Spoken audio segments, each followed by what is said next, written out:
J'étais au chapitre 21.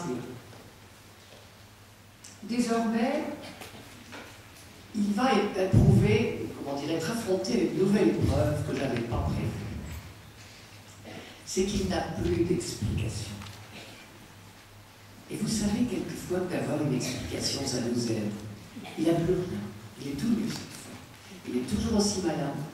Il a abandonné une fausse explication que lui donnaient ses amis, parce que ça ne tient pas la route, on est d'accord. Mais il n'est pas plus avancé pour autant. Et là, il va y avoir plusieurs chapitres.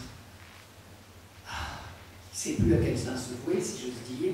Il ne comprend rien. Il redit son innocence, il l'a redit. Dieu ne bouge toujours pas.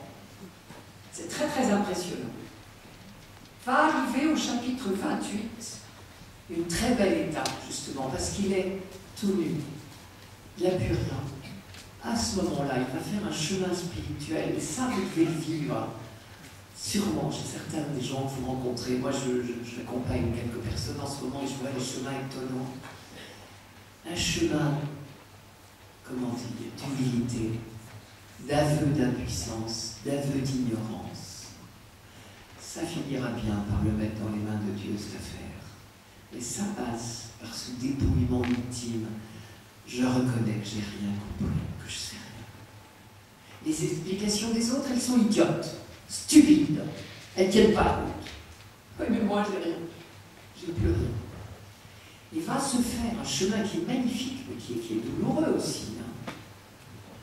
Moi, j'ai accompagné une amie il y a très peu de temps et elle me disait « Il ne faut pas que j'ai peur.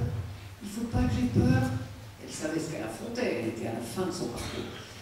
Et en même temps, elle reconnaissait qu'elle était sans rien. Et à la fin, elle m'a dit « C'est étonnant, je suis dans la paix. » Et c'était passé par l'abandon de toute fausse explication.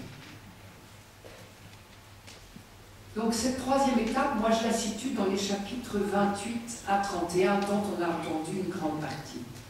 Le chapitre 28, on ne sait pas très bien d'où il sort, c'est un merveilleux chapitre très poétique qu'on appelle l'éloge de la sagesse. Apparemment, l'auteur du livre de Job a pensé que c'était bien de faire, parce que c'est pas très pieux ce qu'il a dit jusqu'à présent, nous ne sommes pas dans le religieusement correct. Hein. Et il y a sûrement des gens qui lui disent, non mais tu perds la boule, et par qui tu te prends, de discuter, ce qui s'est toujours dit. Regardez quand vous osez une parole un peu originale, un peu nouvelle, vous n'osez pas trop. Alors, va être intercalé dans un très beau chapitre, chapitre 28 sur la sagesse, je ne m'y attarde pas, puis les chapitres 29 à 31 dont on a entendu un grand moment, là tout à l'heure, qui sont un aveu de grande souffrance mais sans explication. La douleur est là, c'est tout, et en particulier il y a cette douleur d'être devenu moins que rien, d'avoir perdu toute dignité, toute respectabilité, toute force même. Je m'attendais à la lumière, il a dit. Et c'est l'ombre qui est venue.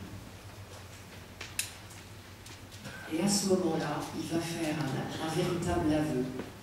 Et il va appeler Dieu. Et c'est là qu'il y a un nouveau tournant du livre. Puisqu'il n'a plus rien. Vous vous rappelez tout à l'heure, j'ai fait exprès ce matin d'insister sur le chemin de Moïse. Vous vous rappelez? Je vous ai dit, avant le buisson ardent, Moïse était dans les meilleures conditions pour rencontrer Dieu. Il était plus rien. C'était un vrai pauvre. Il avait perdu toutes ses sécurités de la cour du Pharaon. Il avait perdu ses sécurités de ses frères de race. Il n'avait plus rien. Il était prêt à rencontrer Dieu. On connaît un autre homme de la Bible qui a fait le même chemin, c'est Élie. Élie, le grand prophète du Carmel, qui trucide par centaines des prophètes idolâtres. Et puis qui, après, poursuivi par la haine et la fureur de la reine, s'en va dans le Sinaï. Et là, tout d'un coup, fait un examen de conscience absolument admirable et s'aperçoit qu'il s'est trompé de Dieu, qu'il a prêché un Dieu de violence et de carnage. Et il dit, Seigneur, prends ma vie, je ne vaux pas mieux que mes pères. Et voilà Élie devenu tout humble, reconnaissant qu'il s'est trompé, lui le grand champion de Dieu, n'est finalement qu'un homme comme les autres qui s'est trompé. Et à ce moment-là, il va faire la rencontre qui pour nous est bouleversante, celle du chapitre 18 du livre des rois, chapitre 17, 18, 19 maintenant. Chapitre, vous voyez, là où Élie, qui n'est plus rien, qui est pris. Presque désespoir, prends ma vie, Seigneur, c'est fini, il ne faut pas mieux que mes pères. Et l'ange du Seigneur le réconforte et il trouve la force de marcher 40 jours et 40 nuits jusqu'à là, quand même, où Moïse lui-même avait rencontré Dieu. Et là, Dieu lui apparaît, non pas dans l'ouragan, non pas dans le feu, non pas dans le tremblement de terre, ni dans le grand vent, mais dans un son de fin silence. On a une traduction liturgique qui dit le murmure des brises légères. C'est très joli, c'est encore beaucoup trop bruyant pour le texte. Le texte dit un son d'une poussière au silence. Voilà comment il découvre Dieu, parce qu'il était à peau. Eh bien, mon ami Job vient de faire exactement le même chemin. Dépouillé de tout, il était déjà dépouillé de tout par toutes ses douleurs. Et maintenant, il est dépouillé de sa superbe et de ses raisonnements et de ses explications, et de tout, il n'a plus rien. Et à ce moment-là, il crie vers Dieu. Et là, vous voyez, vous êtes dans la salle du tribunal. Tout d'un coup, la victime dit « Toi, l'accusé, prends la parole, s'il te plaît. » Et il dit, ça se termine comme ça, « Ô puissant de me répondre. » Et à ce moment-là, Dieu prend la parole.